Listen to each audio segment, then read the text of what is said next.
Hello जी, अस्सलाम वालेकुम। This is Izaan. Welcome back to trade with YouTube channel. आज हम बात करेंगे KC 100 के ओवरव्यू के बारे में। और मार्केट में बहुत हड़बड़ी मची हुई है कि क्या हो गया है, क्या होगा हमारे साथ। उसके सारे पॉसिबल सिनेरियोज को हम डिस्कस करेंगे, जैसे पहले भी डिस्कस करते आए हैं। टेक्निकल ओवरव्यू को देखेंगे और देखेंगे कि क्या ये जो चीज़ें टेक्निकल्स पे हो रही हैं इसकी इंपॉर्टेंस या सिग्निफिकेंस है भी कि नहीं। ये सारी चीज़ें आज की वीडियो में डिस्कस कर रहे होंगे, तो सो स्टे ट्यून्ड। आज की वीडियो में ये भी डिस्कस करेंगे कि हमारे पास कौन सी ऐसी स्क्रिप्ट्स हैं जो हमें उठानी चाहिए इन दिस क्रैश। तो दिस इज इट्ज़ा। और हम बात करने वाले हैं KC 100 के बारे में। अगर सबसे पहले बात करूं तो मैंने पिछले कुछ वीडियोस में बताया था आप लोगों को कि this is the very important zone. अगर ये ब्रीच होता है तो आपके पास BRLE आ सकती है। बट उसमें जो कि इंपॉर्टेंट मेरा पॉइंट था वो ये था कि अगर ये नेचुरली ब्रीच होता है, इसको ब्रीच नहीं करवाया जाता, या पॉलिटिकल सिचुए या जियोपॉलिटिक्स की वजह से ब्रीच नहीं होता।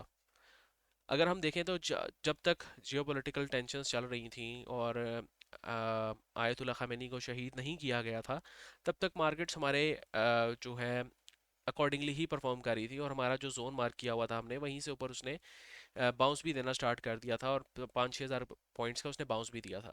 बट इन छुट्टियों में जब आयतुल्ला खामेनी साहब को शहीद किया गया, तो ये वाला जो लो था जो हम कह रहे थे कि which is the barrier between the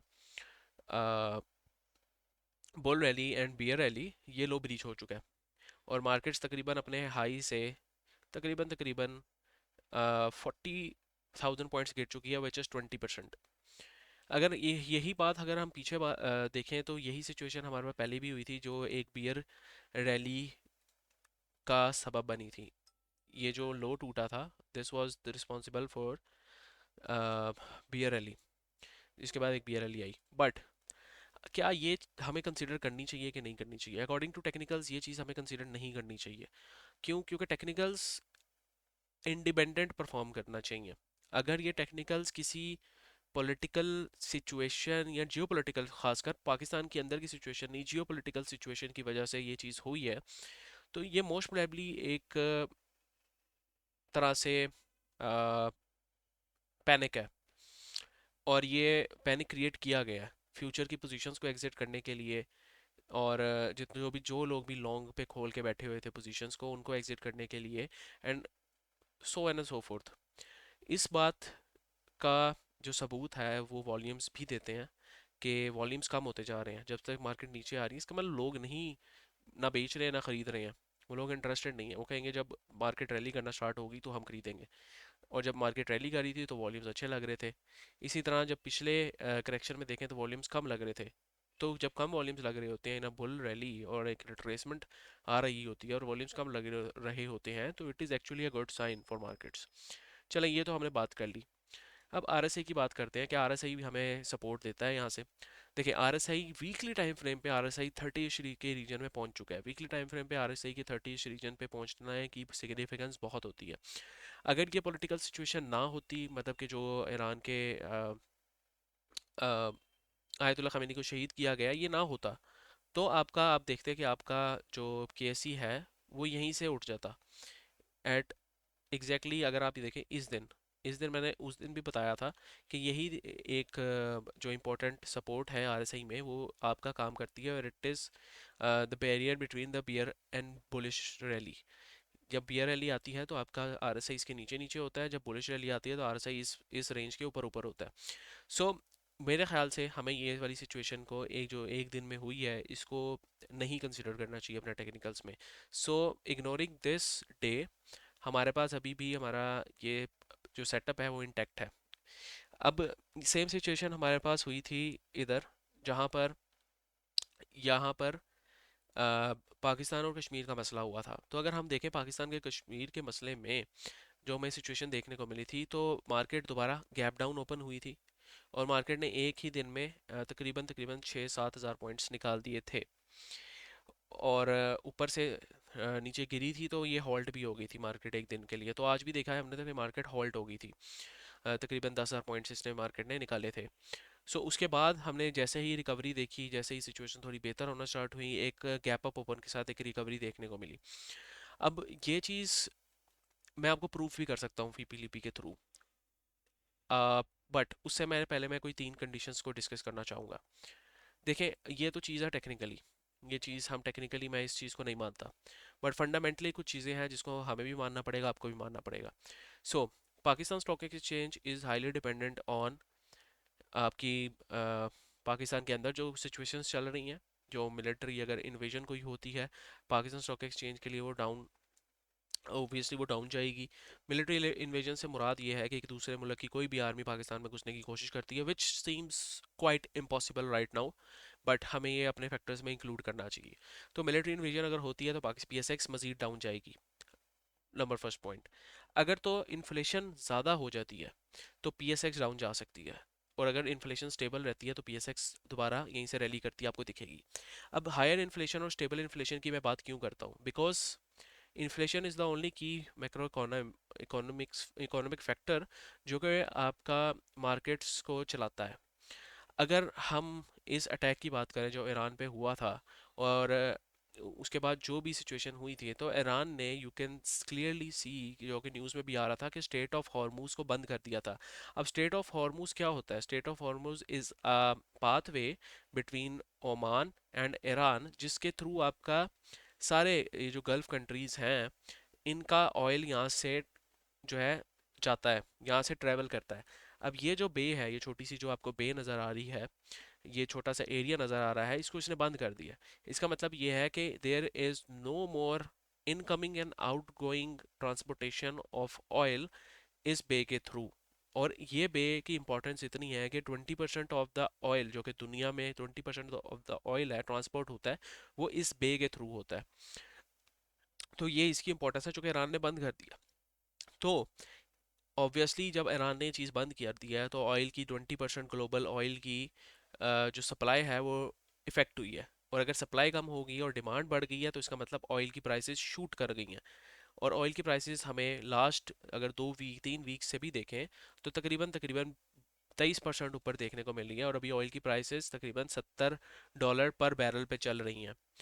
अब मेरा टेक इसमें क्या है, अगर तो ऑयल की प्राइसेस इसी तरह चलती रहेंगी और ये अपनी जो मेजर 75 76 80 के रीजन को क्रॉस कर देंगी, जो कि एक मेजर ऑयल के लिए रेजिस्टेंस लेवल है, और इसको क्रॉस करके अगर ऊपर निकल जाती है ऑयल की प्राइसेस और यहीं पे साइडवेज हो जाती है, मतलब $85 $86 तक साइडवेज हो जाती है, तो this will be a negative sign for Pakistan's macro economy, because Pakistan is import heavy on oil. Pakistan के जो ऑयल की इंपोर्ट्स हैं वो बहुत ज़्यादा हैं, और अगर ऑयल की इंपोर्ट्स आएंगी तो पाकिस्तान के बिल पे प्रेशर आएगा, और पाकिस्तान के बिल पे प्रेशर आएगा तो ऑब्वियसली इसमें बहुत सारे फिर की फैक्टर्स आ जाते हैं, जिसमें आपकी करेंसी डीवैल्यूएशन का मसला आ जाता है, आपकी एनर्जी कॉस्ट इंक्रीज हो जाती हैं, आपकी transportation and logistics cost oil की वजह से इंक्रीज हो जाती है, इंडस्ट्रियल प्रोडक्शन पे इफेक्ट आता है, उनकी कॉस्ट इंक्रीज हो जाती है, आपके एक्सचेंज रेट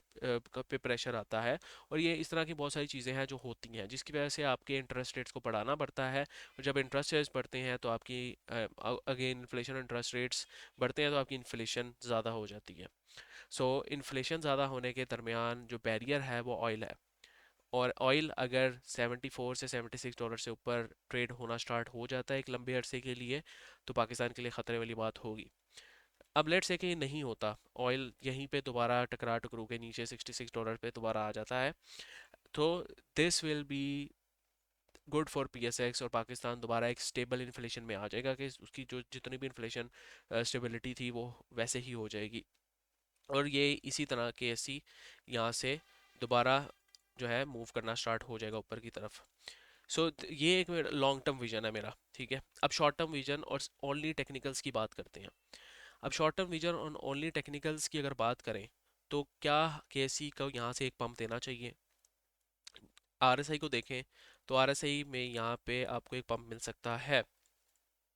अब उसकी क्या वजह है? उसकी वजह सिंपल सिंपल ये है कि यहाँ पर जितने भी आपके लोग थे जो इनसाइडर्स होते हैं, जिनको सारी चीज़ों के बारे में पता होता है, ये इनसाइडर्स जितने भी लोग थे ये यहाँ पर आपके पास शॉर्ट करके बैठे थे। और अगर उन्होंने शॉर्ट किया है, इसका मतलब ये है कि उनके जितने भी यहाँ पर स्टॉप लॉसेस हैं वो इस ऊपर अपर रेंज में लगे होंगे। सो मार्केट एक माइनर पुल बैक दे सकती है ऊपर की तरफ, जहाँ पर इनके ये स्टॉप लॉसेस हंट किए जाएंगे या एटलीस्ट इस रेंज पे दोबारा एक रेजिस्टेंस क्रिएट की जाएगी। यहाँ पे आपको तकरीबन तकरीबन अगर मैं आपको बताऊं तो मिनिमम मिनिमम आपको 11 से 20,000 पॉइंट्स की दोबारा तेजी देखने को मिल सकती है, according to solely based on technical. सिर्फ टेक्निकल्स की बात करूं अगर तो अब इस पॉइंट को अगर मैं ऑब्वियसली ये मैं फैक्ट्स पे बात नहीं कर रहा, ठीक है, ये टेक्निकल्स पे बात कर रहा हूँ। अगर इस पॉइंट्स पे मैं अपने फैक्ट्स को ऐड करूँ, तो अगर मैं इसके फैक्ट्स को देखूँ तो आज के दिन आज के दिन जो कि 2 मार्च था, उसमें सारा माल जो आपके म्यूचुअल फंड्स हैं उन्होंने बेच दिया है। मतलब कि पैनिक सेलिंग हुई है इंडिविजुअल्स की तरफ से और उन्होंने अपना माल बेचा है, रिडेम्पशंस ली हैं। और सारा माल जो मेजरली उठाया है वो बैंक्स ने उठाया है और कंपनीज ने उठाया है। तो ये क्यों इस तरह की हरकतें कर रहे हैं जाके, जबकि आपकी जियोपॉलिटिक्स खतरे में है? तो ये इसलिए इस तरह की हरकतें कर रहे हैं बिकॉज उनको ये फैक्ट पता है कि market is going to recover minimum of 11,000 से 20-30,000 पॉइंट्स। और इधर तक मैं 175,000 तक मार्केट की रिकवरी देख सकता हूँ आने वाले दिनों में, सिर्फ टेक्निकली। और ये मेरे टेक्निकल से सपोर्ट करने के लिए डाटा मौजूद है। तो अब ये सारी चीज़ें मैंने आप लोगों को शायद वॉइस मैसेज में भी, हाँ बल्कि मैंने आपको वॉइस मैसेज में बताई थी, जो कि मेरा चैनल है PSX का, डिस्क्रिप्शन में उसका लिंक है, वो भी ज्वाइन कर लें। उसमें ये सारी चीज़ें आपको बताई थी। अगर कोई भी बंदा आपको यहाँ पर पैनिक सेलिंग का कह रहा है तो इसका मतलब ये है कि उनको टेक्निकल्स नहीं पता, उनको फंडामेंटल्स का नहीं पता। और अगर वो यहाँ पर आपको पैनिक सेलिंग का कह रहे हैं तो मेरे ख्याल से आपको उसको मेंटोर भी नहीं मानना चाहिए। सो अभी भी इसमें मार्केट में पोटेंशियल है। और जो मैंने फैक्टर्स को डिस्कस किया है, जो मैंने यहाँ पे 3 फैक्टर्स लिखे थे, फंडामेंटली आपको उन फैक्टर्स को देखना चाहिए और फिर देखना चाहिए कि भाई अब इनमें से कौन सी चीज़ें हो रही हैं, कौन सी चीज़ें नहीं हो रही हैं। अगर अगर ये होंगी ना तो इंशाल्लाह मैं ही पहला बंदा होऊंगा जो आपको यहाँ पे आके बताएगा कि ये चीज़ें हो रही हैं, फंडामेंटली ये चीज़ें चेंज हो रही हैं और आपको खतरे की अब घंटी बज चुकी है। और ये चीज़ें आपको जो मेरा प्रीमियम ग्रुप है उसमें भी पता लग जाएंगी। तो मैं पैनिक क्यों नहीं कर रहा, मेरी कम्युनिटी पैनिक क्यों नहीं कर रही? बिकॉज हमने वो स्क्रिप्ट्स उठाई ही नहीं है जो आपके मेंटोर्स आपको उठवा के बैठे हैं। हमने WTL नहीं उठाया हुआ, हमने टेलीगार्ड नहीं उठाया हुआ, हमने ये सट्टा स्क्रिप्ट्स नहीं उठाई हुई, हमने उठाई ही अच्छी स्विंग्स हैं। हम उस उन स्क्रिप्ट्स में काम करते हैं जो कि फंडामेंटली साउंड है। खैर, जो भी है, आप प्रीमियम ग्रुप भी ज्वाइन कर सकते हैं, डिस्क्रिप्शन में या स्क्रीन पे आपको नंबर दिख रहा होगा। या आप टेक्निकल सीखना चाहते हैं, उनकी क्लासेस भी स्टार्ट हो रही हैं, वो भी आप देख सकते हैं। अब मेरा जो मेजर काम है आपको बताना कि कौन सी स्क्रिप्ट्स उठानी चाहिए। देखें, अगर मैं आप लोगों को बताऊं ना कि सिस्टम्स एक बहुत अच्छे लेवल पे है, सिस्टम्स आपको उठाना चाहिए। ठीक है, हमारा सिस्टम्स का जो बाय लेवल था ना वो ये था, जहाँ से हमें एक माइनर सा पंप भी देखने को मिला था। बट जियोपॉलिटिकल सिचुएशंस इस तरह की हो गई कि ये पूरी मार्केट ही आज लोअर लो हुई हुई थी तकरीबन। तो सिस्टम्स आपको उठाना चाहिए। करंट मार्केट प्राइस पे 119 पे, इवन आपको अगर 108 पे मिले तो आपको वो उठाना चाहिए। Systems is a very good stock for long term, आपको अच्छा गेन देगा। मिलर ट्रेटर्स एक ऐसा शेयर है जो आपको कचरे में मिल रहा है अभी, और ये ऐसा शेयर है जो कि आपको उठाना चाहिए फॉर मिनिमम मिनिमम 2-3 सालों के लिए। आपको इसको होल्ड करना चाहिए और ये आपको इजीली 60-70-80% तक के गेंस देगा। और ये मेरी बात आप लोग बेशक रिकॉर्ड करके रख लें, अपने पास रख लें। अगर पाकिस्तान में जंग नहीं लगती तो ये आपको इजीली अगले 2-3 सालों में 700 800 900 का मुंह दिखाएगा जाके। एंड अगर मैं इतने क्लियरली बात कर रहा हूँ, इतने कॉन्फिडेंस से बात कर रहा हूँ, तो it is going to happen. ये दो स्क्रिप्ट्स हैं जो मुझे लगता है कि अभी बहुत ज़्यादा अंडर वैल्यूड हैं और ये आप लोगों को उठानी चाहिए। बाकी again Engro holdings is a very good script. जब ये डिविडेंड अनाउंस करने लग जाएगा एंग्रो होल्डिंग्स, तो इसी इसी शेयर में आपके इन्वेस्टर्स भी आ जाएंगे। अभी मोस्टली इस शेयर में जो आपके ट्रेडर्स वगैरह बैठे हैं या फिर फंडामेंटल इन्वेस्टिंग या ग्रोथ ओरिएंटेड स्टॉक्स में जो इन्वेस्ट कर रहे होते हैं वो बैठे हैं, इसी स्क्रिप्ट में आपके ट्रेडर्स भी आ जाएंगे। ये उठाएं। DCR बहुत स्टेबल स्टॉक है। अगर आप देखें तो आज तकरीबन तकरीबन DCR जो नेगेटिव रहा है वो -5.23% रहा है। और ये आपका बहुत इंपॉर्टेंट लेवल है RBS का। तो ये भी DCR भी एक अच्छी स्क्रिप्ट है जो आपको अभी देखनी चाहिए। ये इवन लोअर लेवल्स पे मिले, इवन आपको 29 रुपये मिले, मुश्किल है मिलना, लेकिन अगर वहाँ पे मिले तो बहुत अच्छी बात होगी। ये भी आप देख सकते हैं। बाकी DCR के लिए भी अगर आप RSI का एनालिसिस करें तो DCR के लिए भी जो RSI का ये वाला रीजन होता है, it is also good reason. और अगर यहाँ पे आपको कुछ देर की कंसोलिडेशन भी मिल जाए तो मसले वाली बात नहीं है, यहाँ पे इसको एक्यूमुलेट किया जा सकता है। तो these three scripts are literally very good scripts, और ये आप उठा सकते हैं। बाकी इन इन तीनों में से भी जो सिस्टम्स और मिलर ट्रैक्टर्स है, I am very much optimistic about it. जो चौथी स्क्रिप्ट मैं डिस्कस करने वाला हूँ वो अलगाजी ट्रैक्टर्स है। अलगाजी ट्रैक्टर्स में भी आपके पास बहुत ज़्यादा पोटेंशियल अभी मौजूद है। अलगाड़ी ट्रैक्टर्स भी आपका टाइम लेगा, बट आपका जो पैसे हैं वो रिकवर करेगा, और it will be worth investing in this stock. क्योंकि आपका आगे के फर्टिलाइज़र सेक्टर पूरा चलना है, फार्मर्स ने दोबारा जो उनको सब्सिडीज़ मिलनी है वो सारा कुछ होगा भी, क्योंकि आपका मुल्क जो एग्रीकल्चर बेस्ड मुल्क है, इसके बगैर ये चल नहीं सकता। और दो मेजर प्लेयर्स हैं आपके, मिलर ट्रैक्टर्स और लगाची ट्रैक्टर्स। इन दोनों के बगैर आपकी ये चीज़ हो नहीं सकती, मुल्क चल नहीं सकता। तो यहाँ से आप इसको उठा सकते हैं। इवन आपको नीचे मिले 260 पे मिले तो भी उठाएं, 312 पे मिले तो उठाएं। अब आपने ये सोच के उठाना है मैं अपने फ्यूचर के लिए उठा रहा हूँ, ठीक है? तो अगर आपको मैं कहूँ कि आपको 60-70% कैपिटल गेन, और इवन अगले 3 सालों में आपको 130-150% का कैपिटल गेन भी मिल सकता है गाजी ट्रैक्टर्स में, तो मैं झूठ नहीं बोल रहा है आपसे, ये आपको मिलेगा। ठीक है? तो ये कुछ स्किप्स थी, और उम्मीद करता हूँ आपको वीडियो पसंद आई होगी। वीडियो पसंद आई है तो बस like share subscribe. Next time के लिए बाइक को इजाज़त दिए, दुआ में याद रखें। पैनिक की सिचुएशन में जो लोग आपको फैक्ट्स और फिगर्स के ऊपर बात कर रहे हैं उनको सपोर्ट करना लाजमी है आपने, चाहे मैं हूँ चाहे कोई और हो। नेक्स्ट टाइम के लिए भाई को इजाज़त दीजिए, तो हमें याद रखें, अपना बहुत सारा ख्याल रखें, अपने चैनल का ख्याल रखें। अल्लाह हाफिज़।